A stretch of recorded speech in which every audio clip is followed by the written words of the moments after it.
HBCU Heroes is a nonprofit organization attempting to assist those student athletes from historically black colleges and universities by providing laptops to those who do not have access to them at their homes. Tracey Pennywell is the co-founder of HBCU Heroes. Tracey, what gave you the idea to help these student athletes? Well, you know what? And thanks for having us on, Anthony. I really appreciate it.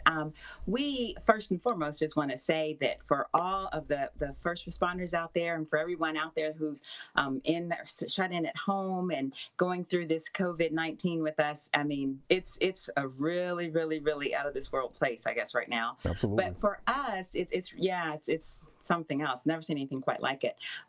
For us, the reason that we started this HBCU Heroes initiative for computers and laptops to HBCUs is because when we were hearing from some of the student athletes that George has on his team at CAU and other coaches that there were too many student athletes that got sent home and they didn't have computers or Wi-Fi.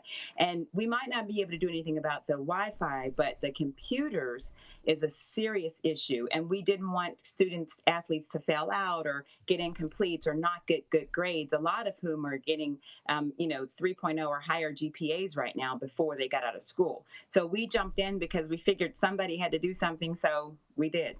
Now, I have to ask you, is this a scenario where most of us consider these young men and women to be student athletes, so many of us just kind of assume they have all that they need academically?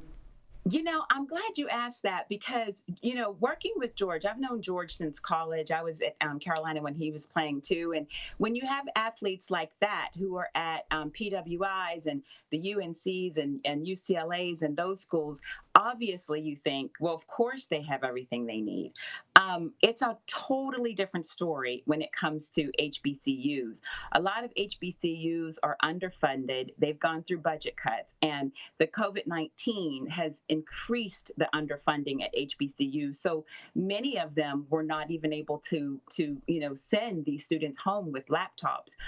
The students are having to fend for themselves. They used to use computers and the computer labs or in the libraries at school, and now they're having to fend for themselves, and they just don't have the access for what they need. So what is the ultimate goal or number of laptops that you're seeking for HBCU student athletes? We're going for 6,000. 6,000 is a number that George and I thought, even if worst case scenario that we could handle ourselves, it's a nationwide effort. So we're not leaving any HBCU out of this drive and this initiative. But 6,000 is the number that we feel will make a significant dent in the number of laptops needed. Some of the schools we've talked to, for instance, we talked to Prairie View A&M and their interim AD said they needed 80.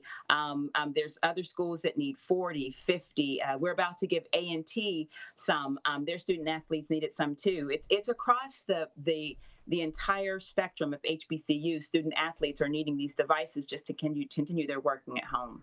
Now, all right, final question. What's been the reception thus far from those who have wanted to reach out and help? It's been fantastic. We actually just this morning, our brand strategist is Kwame Jackson, by the way, and he also is a UNC graduate and Harvard Business School. But Kwame got another investment for us from it's a P&G and Black Investment Group, Procter & Gamble. We're getting ready to give that to A&T. They specified which college they wanted to give those computers to. So we're getting ready to give those to A&T. We've heard from Johnson C. Smith. We're about to give a donation to them. Tuskegee's on the list. Prairie View A&M is on the list. And so we've had a really great reception with athletes. D.L. Hughley has come on board, Michael Blackson, Bill Bellamy. Everybody is rallying the troops to get these computers to these young people, and we couldn't be happier. Well, the George that Tracey Pennywell referred to is her co-founder of HBCU Heroes, former NBA veteran George Lynch. He was a captain of North Carolina's 1993 national championship team. His HBCU ties come from him being the head coach of the Clark Atlanta men's basketball team this past season. Those young men that were on your team at Clark Atlanta, I know you are proud of the 3.0 GPA that you mentioned 9 of your players achieved last semester. When did it hit you that not all of them would be able to have the necessary items for distance learning? One of my players called me and said that his computer wasn't working. And then so I continued to talk to the guys on group chat, and it's more than just one.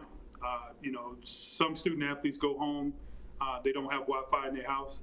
Some have to share a computer with their siblings who's also home distance learning. And it's a challenge for them to get their work turned in on time. I spoke to an AD at a university, at HBCU, and they said one of their students were going to Starbucks to use the Wi-Fi, and not to say anything bad about Starbucks, but the people at the Starbucks parking lot told him he couldn't sit in the parking lot to finish his work. So it's not only, with the library shut down, the restaurants that offer free Wi-Fi, the coffee houses, these students don't have anywhere to go to finish their work. Yeah, Wi-Fi, another thing that's essential that we just kind of take for granted and don't think about much, but HBCU Heroes not only helping student athletes with laptops, but another goal, Laverne, to help HBCUs secure funding to improve athletic facilities as well. Go to hbcuheroes.org for more on how you can help. Yeah, these students sure need it during these times. I mean, how are they going to get through their schools, their whole future ahead of them? Right, and again, they're certainly not exempt from feeling what the rest of us feel, which is indecisiveness, uncertainty. We don't know what tomorrow's going to bring in terms of what news, what requirements may lie ahead tomorrow and in the future, and they're so young and impressionable right now. I think it's a miracle that they can focus on their work. So absolutely. Good for HBCU Heroes, though, trying to do everything that they can to make sure those student athletes have what they need. Absolutely. Thanks, Anthony.